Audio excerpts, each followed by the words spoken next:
Trace FM. We're about to get into something that's absolutely legendary. I've got so many stories with this man right here who's better known as Frasha. I'm going to introduce him. We've had so many run-ins into each other. So many. I think today I'm going to start with the first time I ever really watched them perform. First time I ever really watched them perform was Hakuna Matata. Ile tulipelekwa uko ndani. We were taken to a place that was so far, like you're going towards Magadi. And Hakuna Matata turned its name to Hakuna Matope. Hey, Buddha, cars were stuck. Cars were stuck. Wow, hiyo show tuliendaga show kwanza tukabebwa na mabouncer cause you know the way it rained. It rained and rained. Yeah, and then mimi nilikuwa nimevaa white sawa, full 100 from head to toe, all white.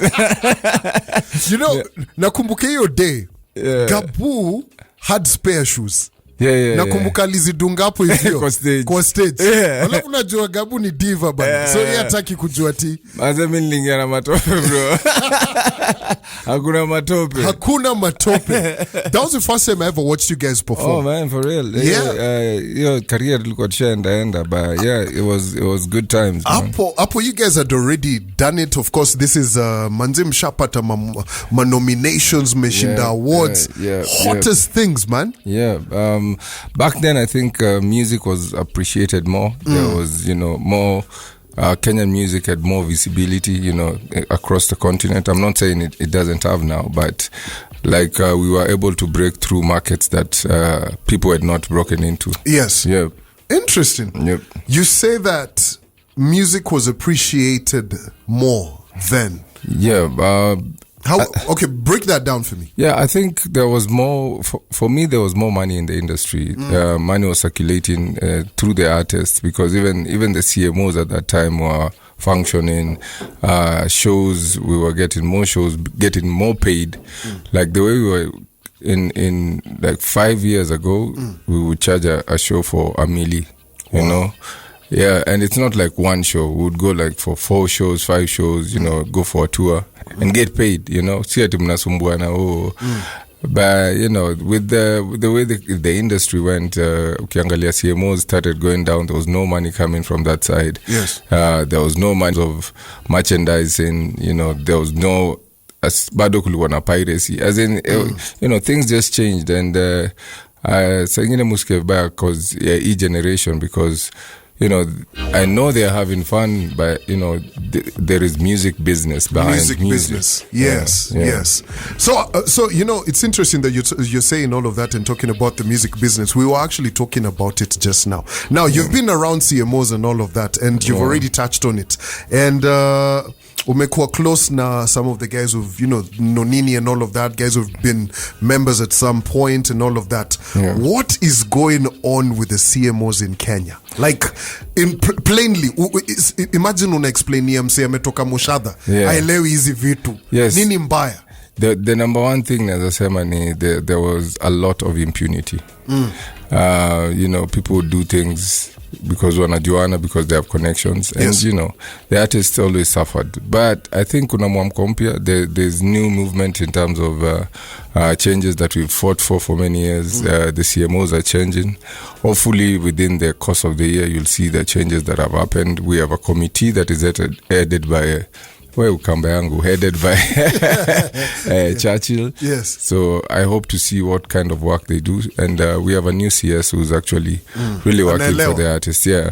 For the first time, tulitwa a whole day and we start with the CS, discussing the music and the creative space. So now that you've already touched on it, and me, I'm someone who is in that business fully. What are some of the changes that we're guaranteed to see this year?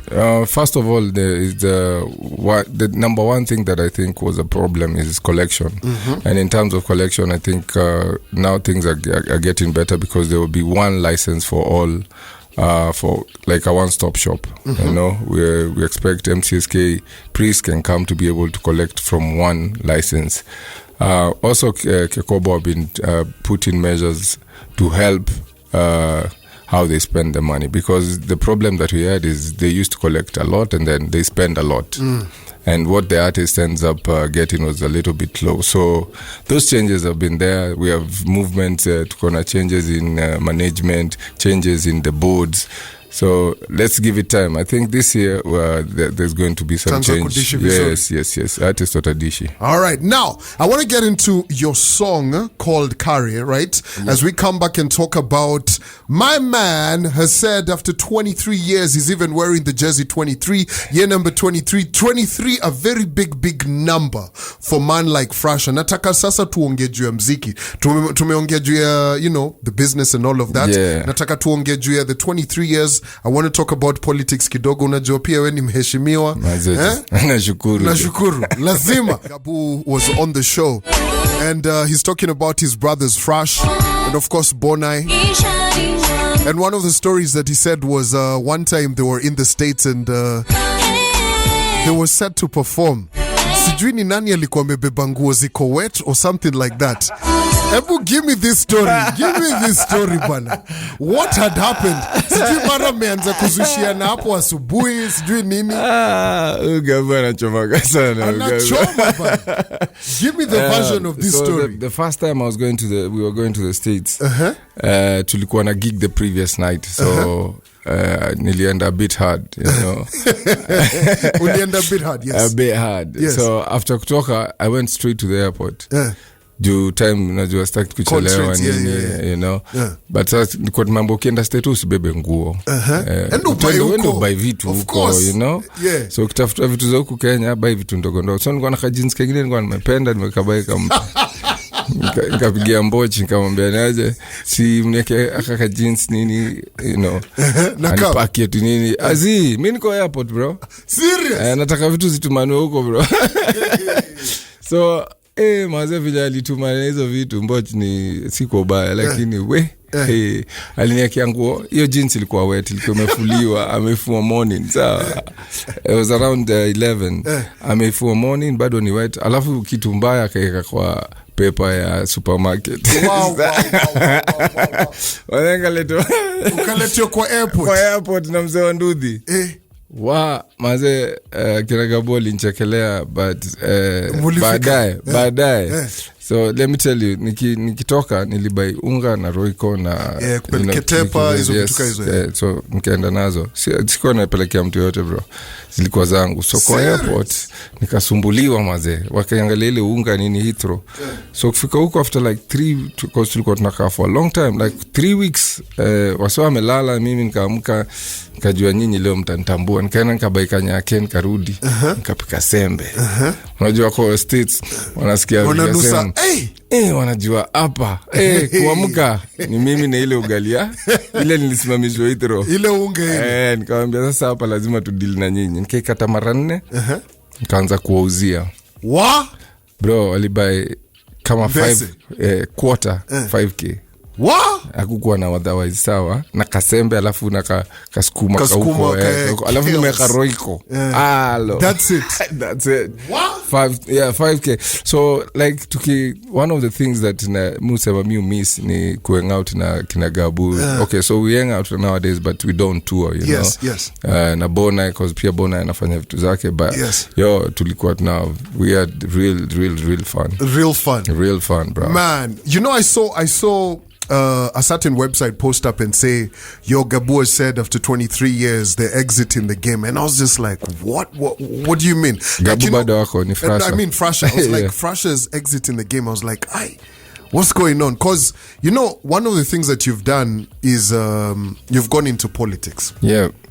Umekuwa very involved in county politics and all of that. We've seen you doing all of these different kind of leadership things, and I was like, so is he quitting to focus on that, or what's going on? Is he frustrated by the industry? What's led you to this point? Yeah, first of all, I'm not frustrated. I think the industry is getting better.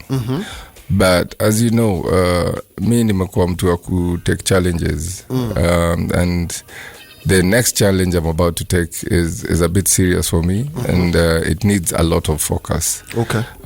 Ukiangalia, when I was doing medicine, most people didn't understand why I was leaving medicine to do music. Yes. na nilikuwa na job poa, I was doing well. I was employed by the best hospital in Nairobi, if I may say. But I left it and I got into music. And you know, I always have a calling for something new in my life. And evolution. I feel peer artists, you must know the time to leave. You know, sometimes you overstay in the industry. And by you overstaying, also inafinya wale wasa wanafaa kuja behind you, you know, like. So it takes a bit of time for you to realize nafungia watu fulani wangekuwa na kupea space yangu, you know. Na so I just want to live in kwanza muziki kidogo, concentrate on my next thing that I'm supposed to do. And maybe in the future, you never know, I might do something. Sawa Jay-Z, unarudi unatuambia I'm back. Now you can't say all of that. Lazima utupatie leakage bwana. What is it that you want to do? What's hata ni kill bed? Umesema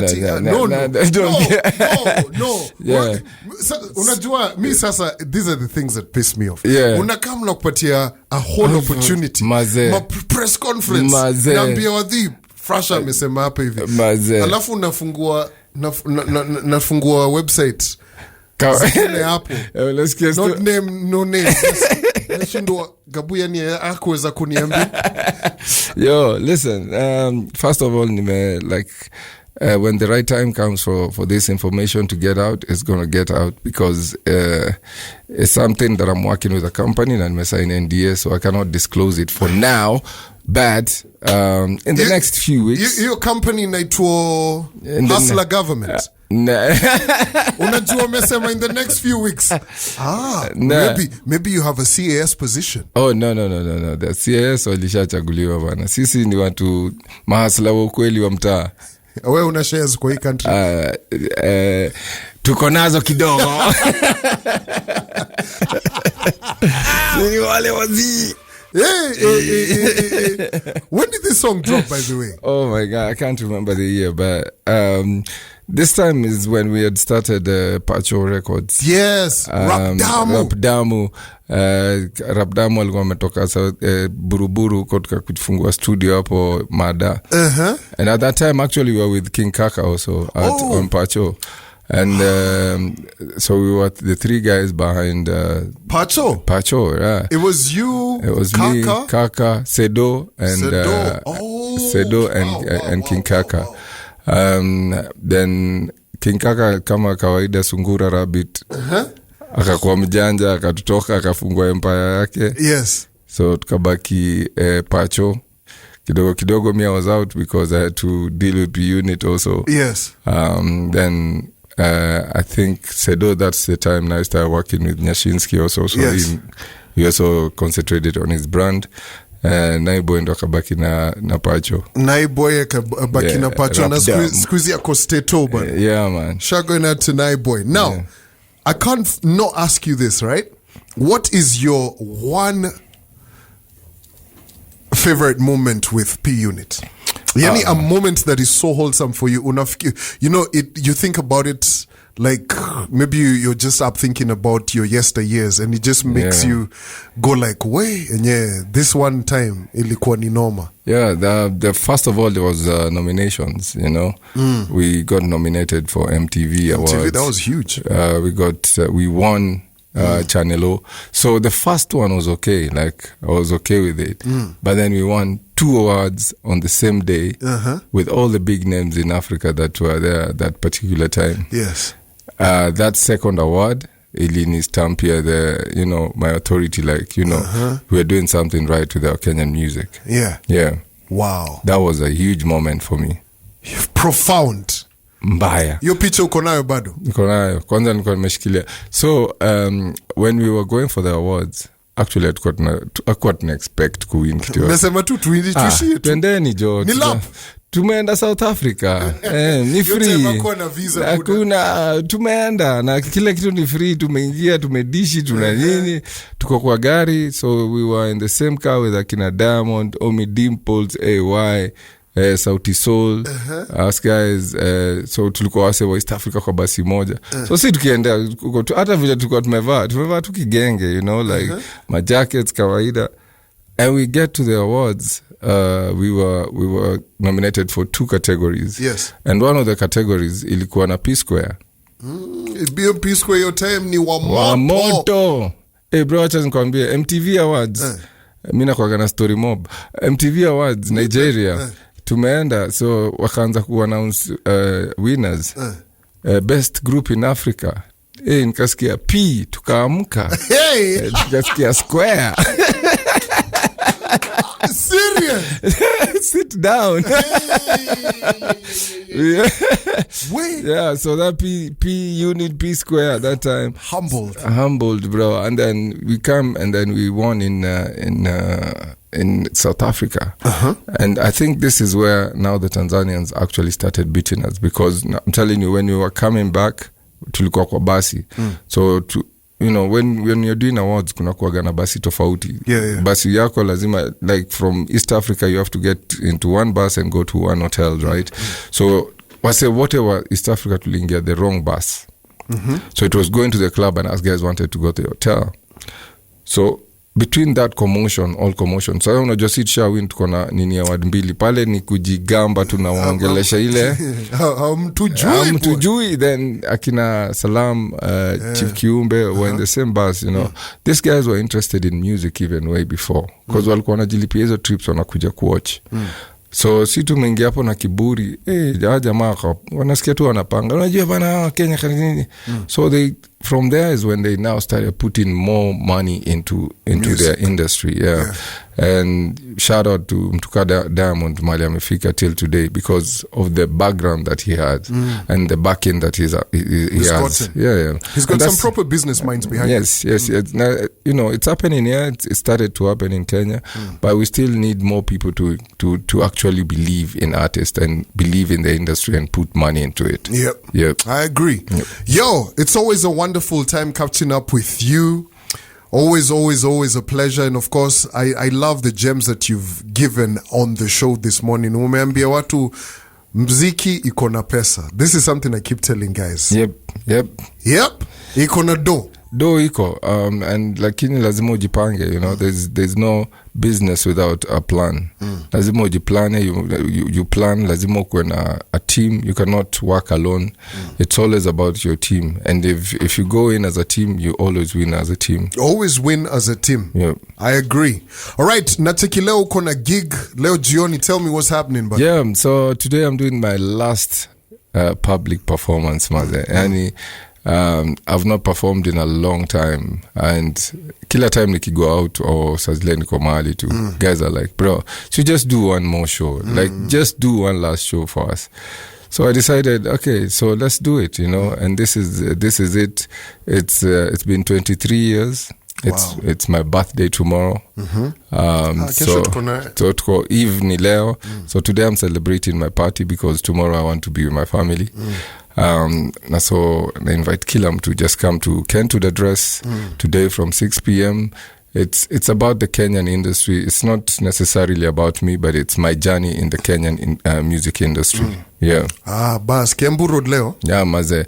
Turn up, maze. Tell a friend to tell a friend. Shago na kina Sam K, wote kila mtu. Yeah, man. Sam K, asante sana for, giving me the opportunity. Alex is a co-director. Yes. And, the whole team, the staff of Kentud, yani, mekuwa jani poa sana. Mekuwa fiti. Blessed, yani, vinoma.